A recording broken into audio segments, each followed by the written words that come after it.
चलिए फिर अभी जो हमारा एक ही शायद कविता बची है, वह जन्मभूमि मेरी।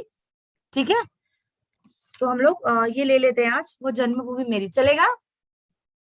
Yes ma'am. हाँ हाँ,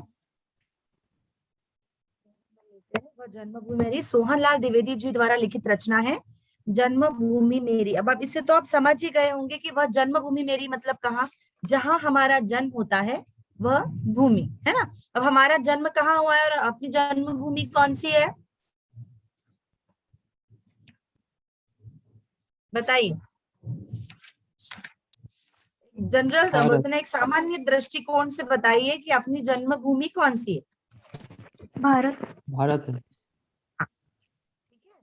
ऐसा नहीं, हम अगर आपसे अपने से पूछा जाता है ना कि आप कौन हैं, क्या आपकी आइडेंटिटी क्या, तो अपन क्या बताते हैं कि नहीं मैं गुजरात से हूँ, मैं बिहार से हूँ, मैं पंजाब से हूँ, ऐसा नहीं।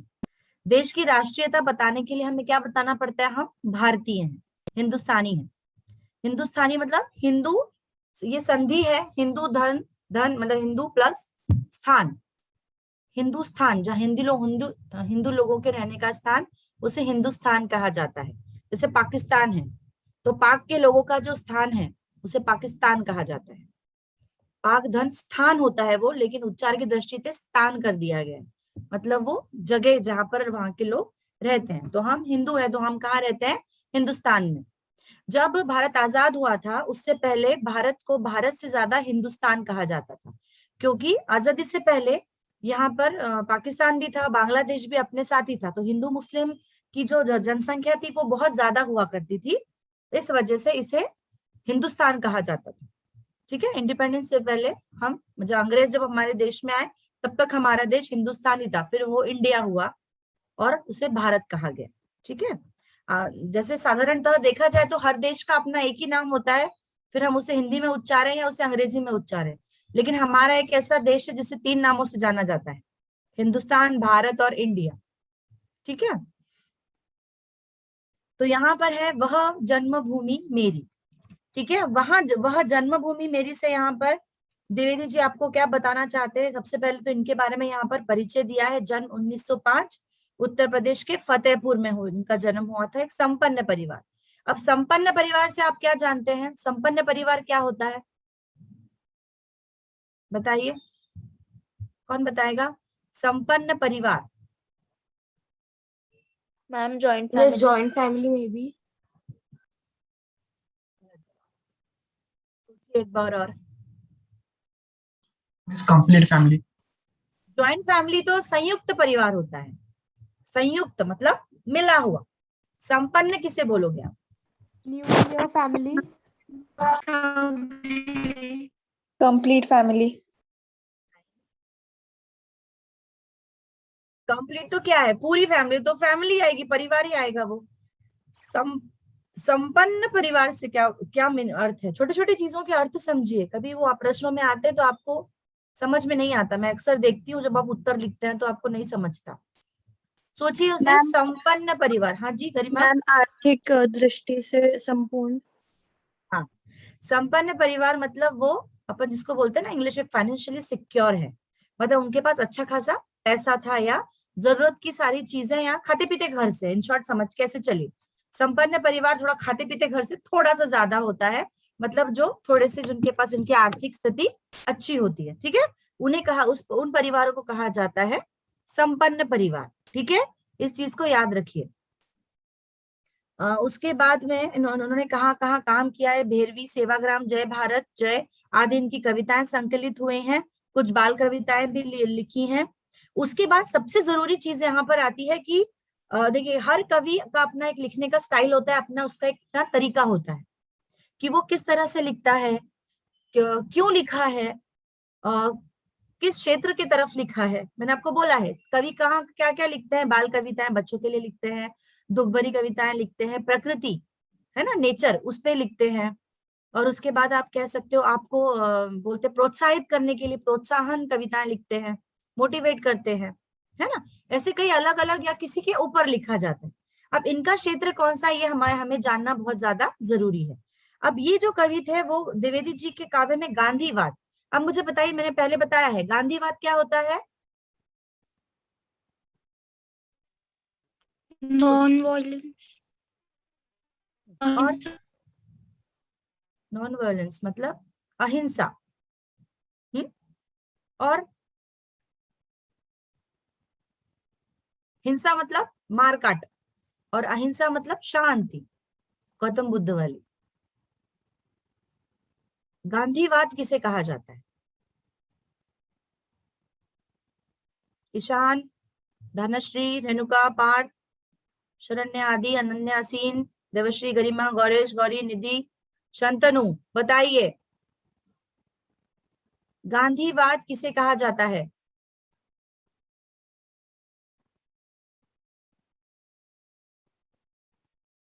अहिंसा तो बराबर है, पर इसे थोड़ा सा कुछ शब्दों में एक्सप्लेन कीजिए। अगर मैं भी आपसे इतना कह डालूं कि बस अहिंसा, पर एक्सप्लेन मुझे बताइए, समझाइए कि मैम आपको क्या उसका समझ। मतलब, मैम गांधीवाद अगर बोले तो फिर मैम अहिंसा मतलब उनकी, मतलब उनके उन्होंने जो सिखाई हुई है मैम, लड़ाई झगड़ा नहीं करना चाहिए सब। और मैम पूरे देश को साथ में लेके चलना चाहिए। और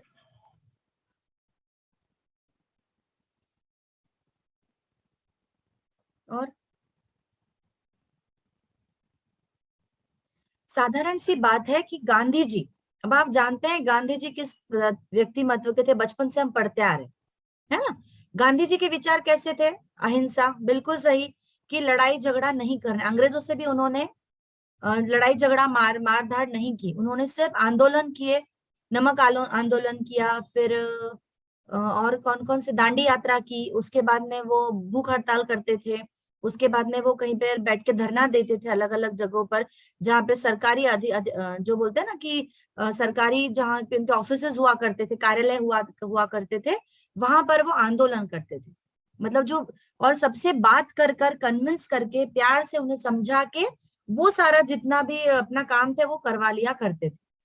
ठीक है, उसे गांधीवाद कहा जाता था। आपने मुन्ना भाई पिक्चर देखी है ना? लगे रहो मुन्ना भाई, कभी देखी है क्या? Yes ma'am. हाँ। यस। उसमें कैसे बताया है, गांधी जी दिखते हैं, गांधी जी ये बोलते हैं ऐसा करो वैसा करो। हालांकि वो आपके मनोरंजन की हालांकि वो अपने मनोरंजन की दृष्टि से ये सब चीजें बताई थी, लेकिन गांधीवाद वहां पर दिखाया गया है कि किस तरह से प्रेम से समझा के शांति से किसी भी चीज को मनवा लेना, वो गांधीवाद कहलाता है। और इसका बहुत बड़ा असर था गांधी जी के साथ साथ वहां पे क्रांतिकारी गतिविधियां भी, जैसे मैंने आपको बोला था कि आजाद थे, भगत सिंह थे, इन लोगों ने, या और ऐसे कई क्रांतिकारी थे जिन्होंने बम फोड़े असेंबली में, जिन्होंने अंग्रेजों को मारा है, अधिकारियों को मारा था, क्योंकि वो भी आजादी पाने के लिए, उनका भी उद्देश्य कोई बुरा नहीं था, लेकिन वो आजादी पाने के लिए, जैसे गांधी जी शांति से कर रहे थे, ये क्रांति से कर रहे थे। तो ये सब चीजें चलते हुए भी लोगों ने किसको ज्यादा समझा? गांधीवाद को, क्योंकि ये शांति से था, कोई खून खराबा नहीं, कुछ भी नहीं। तो यहाँ पर जो है वो काव्य में भी गांधीवाद है, मतलब ज्यादा आपको उकसाना नहीं, आपको चिढ़ाना नहीं, आपको शांति से कोई भी बात समझा देना। समझ रहे हो आप मैं क्या बोलना चाहती हूँ? समझ में आया? Yes ma'am. उसके बाद में राष्ट्रीय जागरण। राष्ट्रीय जागरण का मतलब होता है कि राष्ट्र के जितने भी लोग हैं उन्हें वो जगाने, मतलब अवेयर कर रहे हैं, उन्हें समझा रहे हैं कि अरे समाज में क्या क्या चल रहा है, आपने क्या करना चाहिए और क्या नहीं। उसके बाद में देशाभिमान, अपने स्वदेशाभिमान, मतलब अपने देश का हमें अभिमान होना चाहिए। ये तो हम ही बोलते हैं अरे क्या सड़कें देखिए अपने यहाँ तो ऐसा है, अपने यहाँ तो वैसा है, लेकिन आप इस चीज को ध्यान में रखिए कि औरों से अपने यहाँ बहुत अच्छा है। अभी आप तालिबान की स्थिति देख रहे हो, आप गल्फ कंट्रीज, अब अफगानिस्तान की स्थिति देख रहे हो, या और भी कई कई देश ऐसे, बांग्लादेश है, या और भी कई दूर के देश भी हैं जहां पर कितनी हिंसा होती है, कितनी परेशानियां होती हैं, क्या क्या उनके अलग अलग नियम है ना। तो वहां पर ये कहते हैं कि हमको हमेशा जहां हमारा जन्म हुआ है, जहां हम जन्म लेते हैं, उस धरती के प्रति हमारा हमेशा प्रेम होना ही चाहिए। अब हर सबकी मम्मी का अलग अलग स्वभाव है, तो क्या अपनी माँ से प्रेम नहीं करते? करते हैं ना, क्योंकि वो हमारी जननी है, हमारी माँ है। वैसे इस धरती पर भी हमारा जन्म हुआ है, तो हमें अपनी धरती से प्रेम करना चाहिए। उसके बाद में यहाँ दिया है भारत की गरिमापूर्ण संस्कृति, मतलब जो भारत है वहां पर कितनी अच्छे जो लोगों का जन्म हुआ है, और हमारे भारत का इतिहास कितना अच्छा है, शौर्य वाला है। अगर परेशानियां भी आई है भारत के रास्ते में, तो भी आपने देखा है कि कैसे कैसे लोग कैसे कैसे लोग यहाँ पर जन्मे हैं। जैसे महाराणा प्रताप, उनका पूरा परिवार पीढ़ी दर पीढ़ी ऐसे कई राजा हैं, कई कई लोग ऐसे हैं जो यहाँ पर जन्मे थे। अभी ये नेता लोग तो बाद में आए जब स्वतंत्रता के संग्राम में जो लोग जुड़े, लेकिन उससे पहले भी हमारे देश में मुगलों से लड़ने के लिए, अंग्रेजों से युद्ध करने के लिए झांसी की रानी है, ऐसे बहुत बड़े बड़े शूरवीर, शिवाजी महाराज है, ऐसे बहुत शूरवीरों का जन्म, गौतम बुद्ध, ऐसे कई लोगों का जन्म हुआ जिसने धरती को बहुत अच्छे रास्ते पे, इंसानियत को या भारत को बहुत अच्छे रास्ते पे ले जाने का कार्य किया। उसके बाद में ग्राम सुधार। ग्राम सुधार मतलब जो गांव है ना, ग्राम सुधार से आप क्या समझोगे? ग्राम मतलब गांव होता है। हाँ जी,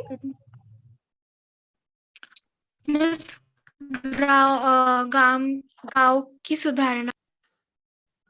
ग्राम सुधार मतलब जो गांव थे, पहले आपको पता है कच्ची उनकी सड़कें नहीं हुआ करती थी, कच्चे घर हुआ करते थे, किसान सिर्फ अपने पुरता अनाज उगाता या थोड़ा बहुत उगाता, उतना ही खाना पीना, उतना ही वही की वही उनका जीवन था। लेकिन अभी गांव में भी लोगों की जो जिंदगी है उसको एक नया रास्ता मिला है, उन लोगों ने उसे भी अच्छे तरीके से सुधारा है। तो ये सब के लिए भी इंसान, कोई किसी किसी की तो पहल हुई होगी ना। तो यहाँ पर कहते हैं, लेखक ने कहा है कि ग्राम सुधार करने में भी कई लोगों का ऐसे योगदान रहा है। हरिजन उद्धार। हरिजन मतलब वही लोग जो कि शूद्र जाति के या नीचे तबके के माने जाते जाते थे पहले, उन्हें हरिजन कहा जाता था। जो सफाई कामगार, साफ सफाई करना या गंदा कुछ उठाना या जो भी काम उससे जुड़ा हुआ ऐसा कोई काम होता था, झाड़ना वगैरह, तो उन्हें हरिजन कहा जाता था, उन्हें शूद्र कहा जाता था। लेकिन अभी सभी पढ़े लिखे हैं, सभी को व्यवसाय है, सभी अच्छे तबकों पे काम करते हैं। तो पहले हरिजन उद्धार हुआ। पहले आपको पता है जब बाबा साहेब भीमराव अम्बेडकर पढ़ते थे तो वो समय कैसा था कि उस समय उन लोगों को मंदिर में नहीं आने दिया जाता था, उन्हें अपने साथ बिठाया नहीं जाता था, पानी दूर से, वो अपने घर पे आके खा पी नहीं सकते थे। ये ऐसी बहुत सी जो रीति रिवाज है, बहुत सी ऐसी चीजें थी जिन्होंने सबको जाति धर्म में बांट रखा था। लेकिन धीरे धीरे बाद में संविधान के जो नियम बदले और आज सभी जाकर सर्वभाव संपन्न, मतलब सब एक साथ मिलजुल कर अच्छे से रहते हैं। उसके बाद समाज सुधार का स्वर मुखरित हुआ। अब समाज सुधार, समाज सुधार में क्या सुधारना चाहिए, क्या बोल सोचते हो आप, समाज सुधार से क्या होता है?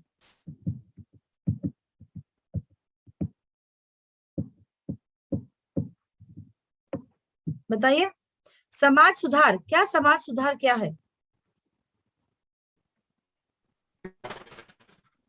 समाज में जो जातिवाद और धर्मवाद चल रहा है तो उसे नष्ट करना, और हमारे जो पब्लिक प्लेसेस है उनको। समाज सुधार मतलब आपकी मानसिकता सुधारना। समाज सुधार, समाज में कौन आता है? मैं, आप, सर या जो भी यहाँ पर जितने भी लोग मौजूद हैं, वो सब कौन है? ये समाज है, हमसे समाज बनता है ना। अब मेरा स्वभाव अलग है, आपका अलग है, अभी हम पढ़े लिखे हैं। मैं आपसे हमेशा एक चीज हमेशा बोलती हूँ कि कोई भी कहानी कविता पढ़ते समय ये बात ध्यान रखिए कि आज लिखी गई नहीं है। ये कहानी कविता है, मैं आपको क्यों बर्थ डेट हमेशा पढ़ के सुनाती हूँ कि ये किस दौरान लिखी गई है। ये हमेशा आजादी के आसपास या आजादी से पहले लिखी गई कहानी कविताएं होती है। तब समाज की स्थिति कैसी थी? बाल विवाह था, सती प्रथा थोड़ा बहुत था, उसके बाद में जो था कि विधवा विवाह के विरुद्ध थे लोग, उसके बाद में लड़कियों को पढ़ाया नहीं जाता था, लड़कियों ने पढ़ना पसंद नहीं होता था, उसके बाद में और भी ऐसे कई छोटे छोटे से छोटे बड़े अंधश्रद्धा अंधश्रद्धा थी, शुद्ध जाति धर्मों में समाज बटा हुआ था। तो ये जितनी भी चीजें चलती थी उससे क्या होता है, समाज में अगर ये चीजें चल रही है तो ऑब्वियसली जाने अनजाने में हम सब उससे इफेक्ट होते हैं, हम सब पे उसका परिणाम होता ही है, बराबर। वो जब उससे अपने पे परिणाम होता है तो हमारा भी जो प्रगति है वो नहीं हो पाती। अगर हम उस जमाने में जन्मे होते तो एज ए लेडी टीचर मैं आपको नहीं पढ़ा रही होती, और यहाँ जितनी लड़कियां मौजूद है वो ये नहीं पढ़ रही होती। हम सब सावित्रीबाई फुले का या ज्योतिबा फुले का रास्ता देख रहे होते, कह रहे वो कब आएंगे और हमारे लिए पढ़ाने के लिए कुछ शुरुआत करेंगे। जब तक कुछ नहीं था तब तक बड़ी जिज्ञासा थी कि अरे कब ये चीज कैसी होती है, ये क्या होता है, हर को जानने की इच्छा होती है, विद्या क्या है, शिक्षण क्या होता है। लेकिन अगर किसी ने शुरू नहीं किया होता तो आज जो अच्छे फैमिली के बच्चे लड़के थे बस वही पढ़े होते, जो राजा महाराजा जमींदार के बच्चे थे बस वो गुरुकुल में पढ़े होते, लड़कियों तो आउट ऑफ क्वेश्चन था। फिर कैसे होता? किसी ने तो आगे लिया होगा ना, कुछ नया शुरू किया होगा ना, तभी तो आज हम यहाँ तक पहुंचे। तो ये कैसे पहुंचे, क्यों पहुंचे, वो समाना कैसा होगा, ये आप सोच लीजिए। कि अगर अपने घरों में कहा कि पढ़ाई नहीं कर रहे हैं तो आप खुश, अरे अच्छा है पढ़ाई नहीं है, क्योंकि अब हमें समझ गया है ना क्या क्या कष्ट उठाने पड़ते हैं। लेकिन वो पढ़ाई से कितना भला है ये उन लोगों ने जान लिया था कि पढ़ेंगे तो कितनी भलाई होगी, सीख पाएंगे, है ना। तो यहाँ पर ये सब चीजें थी कि द्विवेदी जी के काव्य में ये सारी परेशानियों के हल हैं। हल है मतलब ये परेशानियों पे प्रश्न भी हैं और उनके हल भी हैं कि ऐसा होना चाहिए, वैसा होना चाहिए, ऐसा करो वैसा करो, ठीक है। द्विवेदी जी की भाषा सरस एवं ओजपूर्ण है। सरस मतलब सादी सी है, सीधी सादी अच्छी सी है। ओज मतलब, ओजपूर्ण मतलब चमकीला। चमकीला मतलब यहाँ पर वो चमकने वाली भाषा नहीं लिखते लाइट लगा के, यहाँ पर है कि वो इतनी इंप्रेसिव है, इतनी इफेक्टिव है कि आप उसको पढ़ने के बाद में आप पर एक अलग ही दिमाग पे प्रकाश आता है, लाइट चमकती है। इसको पढ़ने सुनने के बाद आप में अंदर से एक ऐसी ज्योति जागृत होती है, या आपको एक अंदर से एक फील आता है कि नहीं ये सब सही है, ठीक है। अब देखिए इस कविता के महत्वपूर्ण जो मुद्दे हैं वह जन्मभूमि मेरी। अब इसमें कुछ नहीं बताया है, साधारण सी बात है, कविता है, कठिन शब्द ऐसा कुछ नहीं है, साधारण सी कविता है। इसके अंदर उन्होंने अपने देश के बारे में आपको बताया है कि अपने देश में क्या क्या, इसलिए अपन कितने धन्य हैं, ठीक है। और यहाँ पर देश प्रेम पर आधारित कविता है। प्राकृतिक आध्यात्मिक रूपों का वर्णन कर रहे हैं, जो भारत के जितने भी प्राकृतिक और आध्यात्मिक रूप है उसका यहाँ पर कवि आपके सामने वर्णन करना चाहते हैं। वो हर उस भारतीय नागरिक का प्रतिनिधित्व कर रहे हैं जिसने अपनी इस धरती पर जन्म लिया है। मतलब वो आपकी तरफ से भी थैंक्स बोल रहे हैं जो आप अभी जन्मे हो, जो हम पहले से, आपसे पहले मैं जन्मे हूं तो हमारी तरफ से भी थैंक्स बोल रहे हैं, और शायद और अपनी 5 पिछली पीढ़ियों की तरफ से भी वो धन्यवाद बोलना चाहते हैं कि अपन इस धरती पर जन्मे, अपन कितने भाग्यशाली हैं, है ना। उसके बाद में कवि भारत देश का गुणगान करते हुए हिमालय, समुद्र, झरने, नदियां, मंद सुगंधित हवा, उसके बाद में शीतल हवा आदि का सबकी प्रशंसा करते हैं, और भारत भूमि को एक जन्मभूमि के नाम से पुकारते हैं। चलिए कौन पढ़ रहे हैं, आगे की लाइन पढ़िए 4। देवश्री पढ़ेंगी आप? मैम कहाँ से पढ़ना है, मेरे उधर नेटवर्क इश्यू है सो। नंबर 82। मैम स्टार्टिंग पैराग्राफ ना। हाँ जी, हाँ हाँ बिल्कुल, पहले से ही पढ़िए। Yes ma'am. वह जन्मभूमि मेरी, वह मातृभूमि मेरी, ऊंचा खड़ा हिमालय आकाश चूमता है, नीचे चरण तले पड़ नीत सिंधु झूमता है, गंगा यमुना त्रिवेणी नदियां लहर रही है, जगमग छटा निराली पग पग पर छहर रही है। देखिए बहुत साधारण शब्दों में लिखा है कि यह वह जन्मभूमि मेरी, मतलब ये धरती, वह मातृभूमि मेरी, मतलब यह धरती मेरे माँ के समान वंदनीय है, मतलब यही मेरी धर्मभूमि, जन्मभूमि है, यही मेरी मातृभूमि है। मतलब इसे मैं अपनी माँ के समान ही पूजता हूँ, वंदनीय मतलब उस पूजने योग्य, ऐसे, ठीक है। ऊंचा खड़ा हिमालय आकाश चूमता है। अब आप ध्यान में रखिए, हमारे धरती पे सबसे पहले शीर्ष में, सिर पर सबसे ऊपर कौन है? हिमालय है। और हिमालय इतना ऊंचा है कि ऐसा दूर से क्षितिज दिखाई देता है। क्षितिज का मतलब क्या होता है बताएंगे आप मुझे? क्षितिज क्या होता है?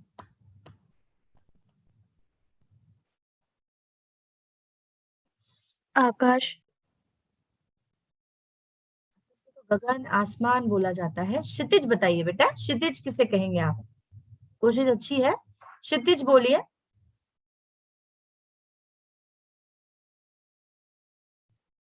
ईशान कोशिश कीजिए।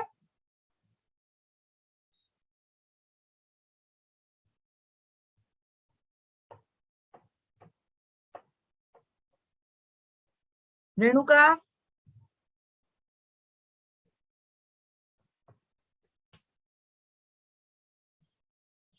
मिस जहाँ लगता है कि आसमान और समुद्र है वो मिल रहे हैं। समुद्र तो जमीन में नीचे आया ना, या कहीं भी। देखिए क्षितिज किसे कहा जाता है कि जहां पर धरती और जो है आसमान वो मिलते हैं, उस टॉप को क्षितिज कहा जाता है।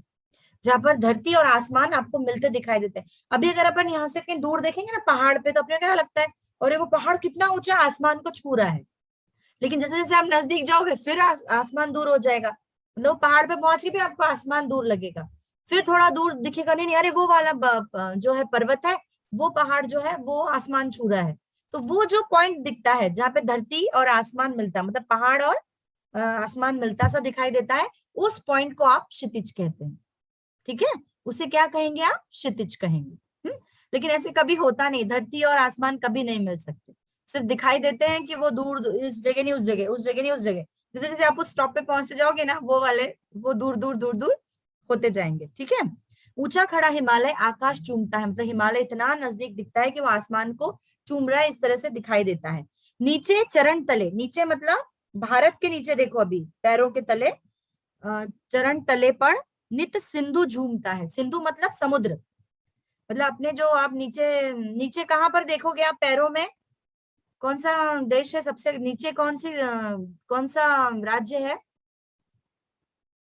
कन्याकुमारी। कन्याकुमारी, कश्मीर से कन्याकुमारी। तो कन्याकुमारी का जो समुद्र है, मतलब भारत के पैर हुए ना, तो आपने देखा वहां पे क्या है? पानी पानी है, समुद्र ही समुद्र है ना। ऊपर तो धरती है और नीचे समुद्र है।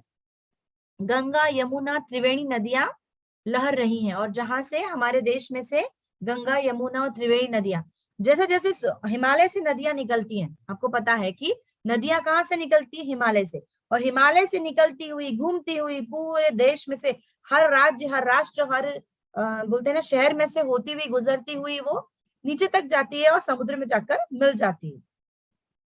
तो जैसे जैसे वो एक एक स्टेट क्रॉस करती है उस और एक एक शहर क्रॉस, उसके नाम बदलते जाते हैं। गोदावरी गंगा है तो महाराष्ट्र में आ गई, नासिक में तो वो गोदावरी बन गई, फिर गोदावरी से आगे गई तो फिर वो फिर अलग अलग नदियां, कृष्णा नदी है, तापी नदी है, ये है वो है, सब नदियां ऐसे अलग अलग अलग अलग जगह से गुजरेंगी, और हर स्टेट अपने हिसाब से, कोई कावेरी कोई क्या, उसको अपना अपना नाम देता है। लेकिन सबसे महत्वपूर्ण 3 नदियां हैं हमारे देश की, गंगा यमुना और क्या है?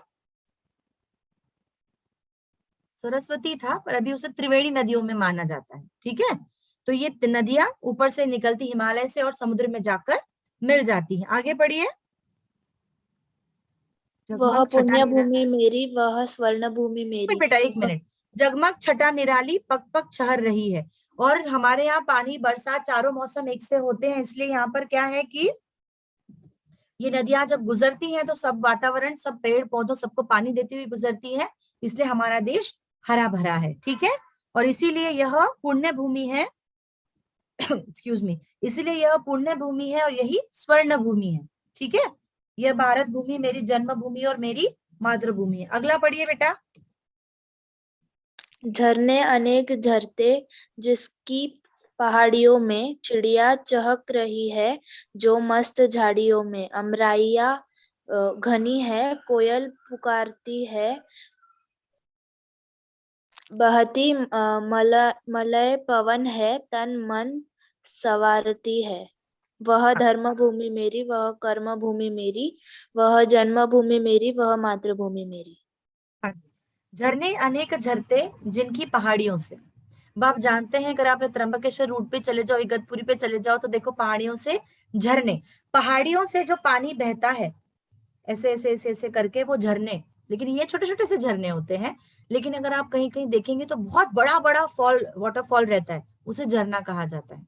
ठीक है, तो ये तो बहुत छोटे स्तर पे बताया मैंने आपको, लेकिन अगर आप कहीं कहीं और घूमने जाते हो, कहीं देखते होंगे, आपने देखे भी होंगे कि ऐसे धबधबा जिसको आप बोलते हैं सोमेश्वर पे, देखो तो बहुत पानी ऐसे फॉग होता है, पानी का धुआं उड़ता है।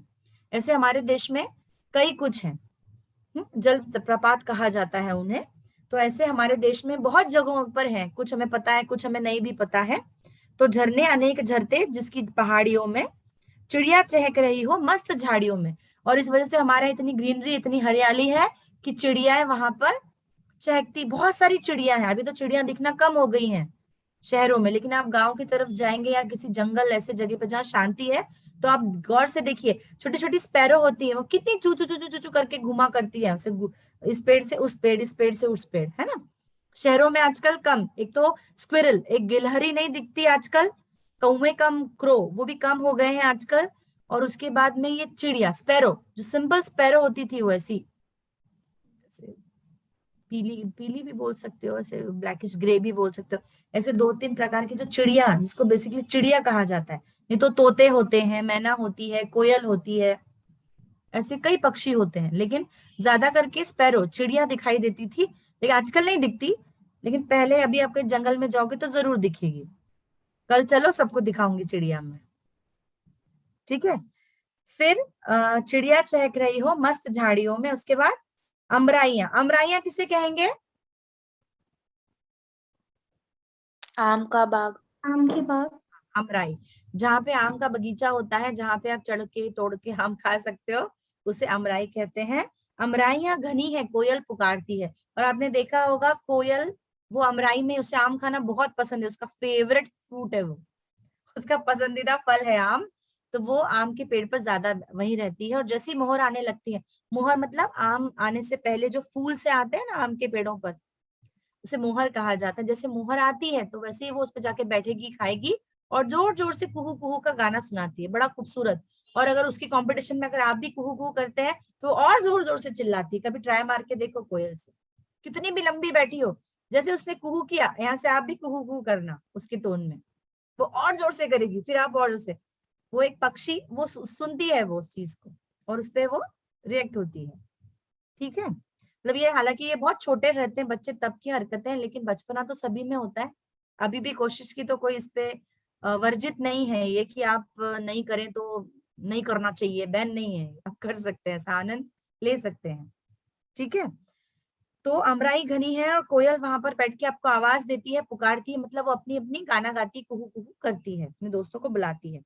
बहती मलय पवन है तन मन सवारती। और आप देखते हैं बहती मलय पवन मतलब एक बहुत सुगंधित सी खुशबू जो वातावरण में फैलती है, और जो कि तन मन सवारती है, आप फ्रेश हो जाते हैं। अगर हम खुली हवा में घूमते हैं, तो हमें फ्रेश फील होता है, हम फ्रेश हो जाते हैं, बराबर ना। देखो आज यस। हमारी कविता का विषय भी वही, और हमको कल जाना भी है, इसलिए मैं सभी को बोल रही हूँ कोई मिस मत करो, आ जाओ, ठीक है। वह धर्म भूमि मेरी, वह कर्म भूमि मेरी।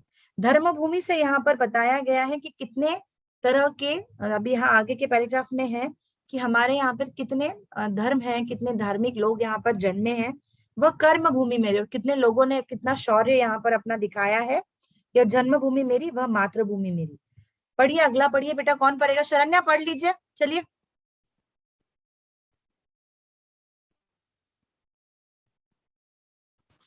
Excuse me ma'am.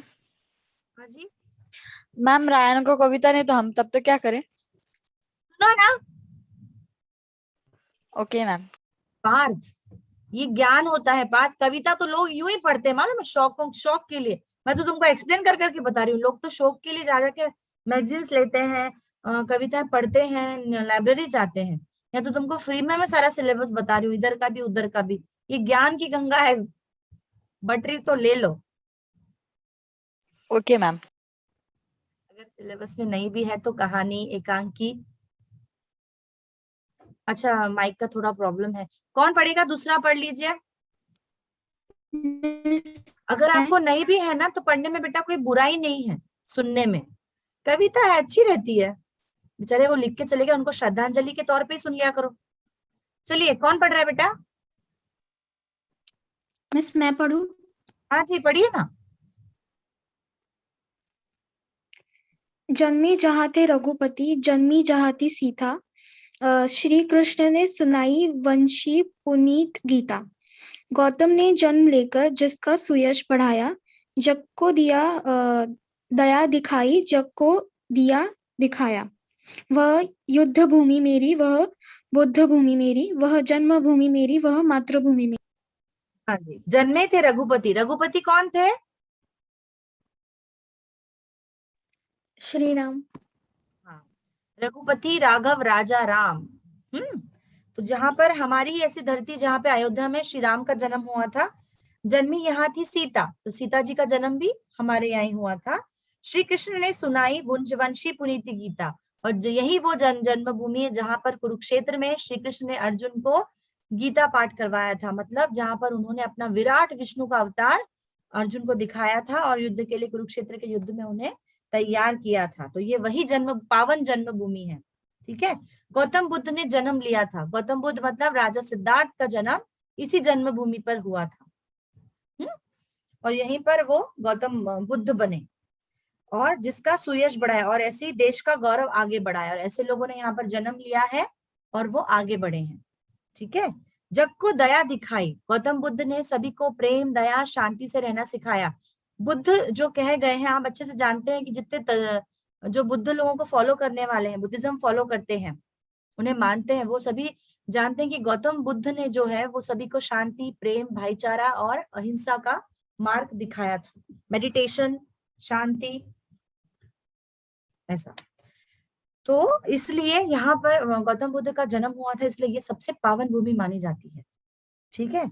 और जग को दया दिखाई मतलब प्रेम से रहना सिखाया, और दिया दिखाया मतलब जग को, दुनिया को मार्गदर्शन दिया। गौतम बुद्ध ने सिर्फ अपनी धरती पर ही नहीं, अपनी धरती से बाहर जाकर देश विदेशों में भी आपने देखा होगा कि लामाज और मोंक लोग कितने हैं, बहुत है ना, कितने लोग हैं। तिब्बत में देखिए पूरा बुद्ध कल्चर है, बुद्धिज्म है। भूटान जाइए, आप चीन जाइए, जापान जाइए, या और भी किसी देश जाइए, तो सब कि सब बुद्ध धर्म स्वीकारे हुए हैं।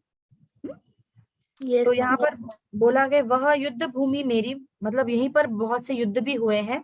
वह बुद्ध भूमि मेरी, यहीं पर गौतम बुद्ध का जन्म हुआ था। वह जन्म भूमि मेरी, वह मातृभूमि मेरी। ठीक है। तो इन सब चीजों को, ये जो चीज पॉइंट्स उन्होंने बताए, कवि ने जो आपको ये सब कुछ बताया, कविता समाप्त हो चुकी है, लेकिन यहाँ पर जो इन्होंने जो मुद्दे, जो चीजें आपको बताई हैं, वो सब यही बताए कि कहीं ना कहीं ये सब चीजें आप समझिए और अपने देश के गौरव को बनाए रखिए और इसे अच्छा बनाए, ताकि आगे जाके हम भी ऐसे कुछ कार्य करें कि अपनी, आपकी जो आगे की जनरेशन है, मतलब अभी जो हम कुछ कविता लिखेगी ये जनरेशन, वो आगे पढ़ने वालों के लिए कोई मिसाल बने, उनके लिए कोई अच्छा उदाहरण बने। आज भी ये तो है ही, पर इनके अलावा भी ऐसे बहुत हजारों लाखों हमारे देश में जन्म लेकर गए, जिन्होंने अपने देश के लिए जाने अनजाने में बहुत कुछ किया है। सबसे पहले वो फ्रीडम फाइटर्स, आजादी हमें मिली नहीं तो आज हम भी किसी न किसी के अंग्रेजों के अधीन हुए होते, उनके एक नौकर बन के रह गए होते। लेकिन अगर स्वतंत्रता के लिए अगर हमारे लोग नहीं लड़े होते, नहीं उन्होंने कष्ट उठाए होते, आपने देखा है कितने कष्ट उठाए हैं। मैंने शायद आपको अंडमान के बारे में भी बताया था कि वहां पर सेल्यूलर जेल है, वहां पर क्या क्या होता है, नहीं बताया तो कभी याद दिलाना, बताऊंगी। तो वहां पर भी लोग कैदी बना के रख दिए जाते थे, ठूस दिए जाते थे, मारा जाता था, उनसे काम करवाया जाता था, बिल्कुल अमानुषिक व्यवहार किया जाता था, जानवरों से भी बदतर। तो ऐसे कई लोग यहाँ पर जन्मे जिन्होंने हमारी धरती का गौरव बढ़ाया है, और आज हमें अच्छा जीवन जीने के लिए मिला उन्हीं की बदौलत। इसलिए आप इसे बोलेंगे कि हमें इन्हें धन्यवाद करने के स्वरूप में, या इनको हम माने, इनकी चीजों को आगे बढ़ाए इस स्वरूप में, तो ऐसे कविताएं लिखी जाती हैं, लिखी गई, और जो हमारे आपको पढ़ने के लिए सिलेबस में डाली गई, ताकि आपको इससे मोटिवेशन मिले या इससे आपको मार्गदर्शन मिले। ठीक है। आगे कविता समझ में आई, छोटी सी सिंपल है, अगर इसका पैराग्राफ भी आता है तो इस पे से पढ़ के आप इसके प्रश्न दे सकते हो, उत्तर। कुछ Yes, परेशानी, कुछ समझा नहीं हो तो आप फिर से पूछ सकते हो मुझसे।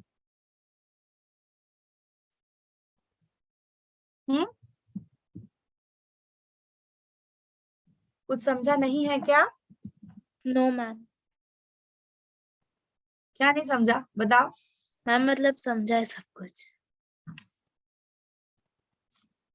मैं हर बार बोलती हूँ आप लोगों को कि जो भी चीजें व्यक्त करते हो, जैसे मैंने कोई जवाब पूछा तो मैं कैसा कुछ ज्यादा एक्स्ट्रा बोलती हूँ, वैसे आप भी बोलने की कोशिश किया कीजिए। उसका कारण सिर्फ इतना है कि आपको किसी भी चीज को एक्सप्लेन करते आना चाहिए, अपनी बात सामने वाले को समझाते आना चाहिए। कोई भी जवाब मांगू तो शॉर्ट में सुना देते हो, ऐसा नहीं। मुझे नहीं समझना है किसी चीज का उत्तर, मुझे तो समझता है, मैं तो टीचर हूँ आपकी। यहाँ मेरे अलावा जितने कितने लोग हैं, 19 लोग बैठे होते हैं, उन सबको, या 19, 18, 20, 17 जो भी, उन सबको वो चीज प्रॉपर जैसे मैंने समझाई वैसे उन्हें समझाते आपको आनी चाहिए, ताकि मेरे अलावा इन लोगों को भी वो चीजें समझ में आ जाए कि इसे क्या बोलते हैं, ये चीज क्या होती है ना। अब यहाँ पर कुछ जो है कठिन शब्द यहाँ पर दिए हैं। अब जैसे जन्म, मातृभूमि बताई है, तो जन्मभूमि मदरलैंड वो तो आप सभी जानते हैं। सिंधु, सिंधु मतलब समुद्र को पर्यायवाची शब्द है, उसे कहा जाता है सिंधु। ठीक है, समुद्र। फिर नित, नित नए, आप हमेशा कोई गीत सुनते होंगे या कोई भजन सुनते होंगे, तो नित नए ऐसा कुछ शब्द आपने सुना होगा। तो नित्य का मतलब होता है प्रतिदिन, हर रोज, डेली।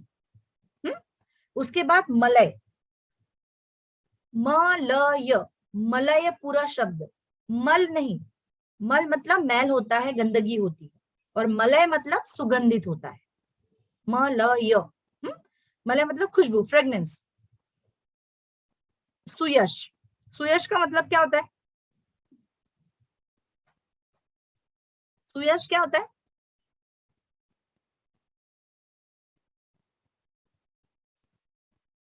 अच्छा यश। सुयश, सुयश मतलब अच्छा यश, अच्छा यश मतलब फेम या कुछ अच्छा नाम। फिर छटा, छटा क्या बोले, किसे बोलेंगे छटा? मैम सुंदरता। और खूबसूरती। शोभा, ब्यूटी, सुंदरता, खूबसूरती, छटा। और छठे के दो अर्थ होते हैं, पांच बोलते हैं, पहला, दूसरा, पहला, दूसरा, तीसरा, चौथा, पांचवा, छठा। 6वां नंबर जो रहता, अंक रहता है, छठा बोलते हैं उसको, ठीक है। तो यस मैम। यहाँ पर उसके बाद है पग, पग तो आप जानते होंगे, पग किसे कहा जाता है? पैर। पैर। पैर। और एक पग होता है, क्या होता है पग? Ma'am dog. डॉग की ब्रीड। डॉग। डॉग की एक जो प्रजाति है उसे कहा जाता है पग, विदेशी प्रजाति है, उसे पग कहा जाता है। हर चीज का ज्ञान होना चाहिए, और ज्ञान से रिलेटेड जितने और रास्ते हैं उनका भी ज्ञान होना चाहिए, ठीक है। उसके बाद में है अमराइयां, तो आपने बता दी, अमराइयां आम की जो होती है उसे। घाटियां किसे बोलेंगे? घाटियां, एक तो घटिया होता है, बेकार सा। घाटियां किसे बोलेंगे? वैली। यस, घाटियां मतलब वैली होता है, गुड। उसके बाद होता है बिखरना, छहरना, छहरना, बिखरना, फैलना, ये सारा स्प्रेड, इसे कहते हैं स्प्रेड होना, छहरना। उसके बाद है पुनित, पुनित को क्या बोलेंगे आप? पवित्र। हाँ, पवित्र। और जग तो आप जानते हैं, जग मतलब वर्ल्ड। हम्म? दुनिया। हाँ, जग, संसार, दुनिया, इसके पर्यायवाची बोलने का प्रयास किया कीजिए। मैं पूछने का कारण टाइम पास करना नहीं है, मैं इसलिए पूछूं ताकि आपको इसके पर्यायवाची भी याद हो जाए साथ में। तो कम से कम एक नाम के 2 से 3 नाम बताने का प्रयत्न किया कीजिए, मतलब आपके कानों पे वो शब्द आपके कानों से गुजर जाएंगे, ठीक है। तो ये आपके कविता थी जिसे कहा गया वह जन्मभूमि मेरी, वह मातृभूमि मेरी। अब मुझे एक बात बताइए कि ये अभी एग्जाम में आने वाली, तो ये ऑब्जेक्टिव आने वाली है क्या? Yes ma'am.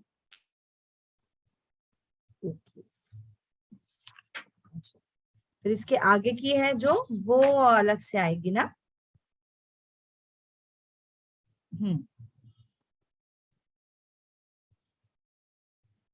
ठीक है, तो इससे रिलेटेड आप पढ़ लीजिएगा, अगर आपको कुछ समझ में नहीं आता है तो आप मुझसे दोबारा से पूछ लेना, ठीक। एग्जाम की कुछ डेट आई है क्या आप लोग की? हाँ मैम, 18 से प्रीलिम्स है और 15 नवंबर से एमसीक्यूज है, एमसीक्यूज वाली वो जो फर्स्ट सेमेस्टर। कब से? मैम और 15 18 को नवंबर। फर्स्ट पेपर है हिंदी का। कितनी, अरे बेटा आवाज कट होती है, कब से है? 18। अक्टूबर? Yes ma'am. हाँ, और वो प्रीलिम्स है पर। फर्स्ट डे हिंदी है। शाबाश, जय हिंद बोल के शुरू जाना लिखना, टेंशन नहीं लेना, पढ़ लीजिए। देखिए, कहानी, कविताएं, सारा सिलेबस एकांकी, ये तो हमारा सब कुछ अभी हो गया, ठीक है। अभी कोई टेंशन नहीं है। ऑब्जेक्टिव्स हैं तो और टेंशन कम है आपका, लेकिन वो है मतलब पढ़ना नहीं है ऐसा लाइसेंस नहीं दे रही हूं मैं, वो है तो मेरा सिर्फ इतना बोलना है कि और डीप में पूछेंगे और कंफ्यूज करेंगे आपको। तो उस पे जो है कविताएं भी पढ़ के जाइए, उसके अर्थ भी पढ़ के जाइए, पाठ भी पढ़ के जाइए। अभी आपको सिर्फ एक ही काम करना है कि जो जो कहानी, कविता, एकांकी है वो सिर्फ पूरी पूरी दोबारा से पढ़ लेना, जितनी भी सिलेबस में है। उसके उत्तरों के चक्कर में नहीं पढ़ना है, अभी सिर्फ उसको पूरी पूरी सीख, एक बार छोटी छोटी सी तो कहानियां हैं, छोटी सी तो एकांकी है, उसे पढ़ लीजिए। उसके बाद कुछ समझ में नहीं आता तो पूछिए। रही व्याकरण की बात, तो व्याकरण में जितना अभी ये एग्जाम में आने वाला था उतना आई थिंक मैंने करवा दिया सारा फर्स्ट इसका, कि कुछ बचा है?